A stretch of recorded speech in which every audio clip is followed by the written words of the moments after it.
This is a public boat launch right here on the Winnipesake River. It's a great spot to surveil from. You can look upriver and see if anyone's right up tight against the dam, which is where the salmon seem to stack up. Look, and I see 4 people right now. There are 2 fly fishing, 1 guy spin fishing.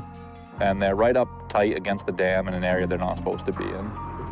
My plan right now is I'm just going to go up and kick them out of there. Just make sure everyone is properly licensed and obeying the limits.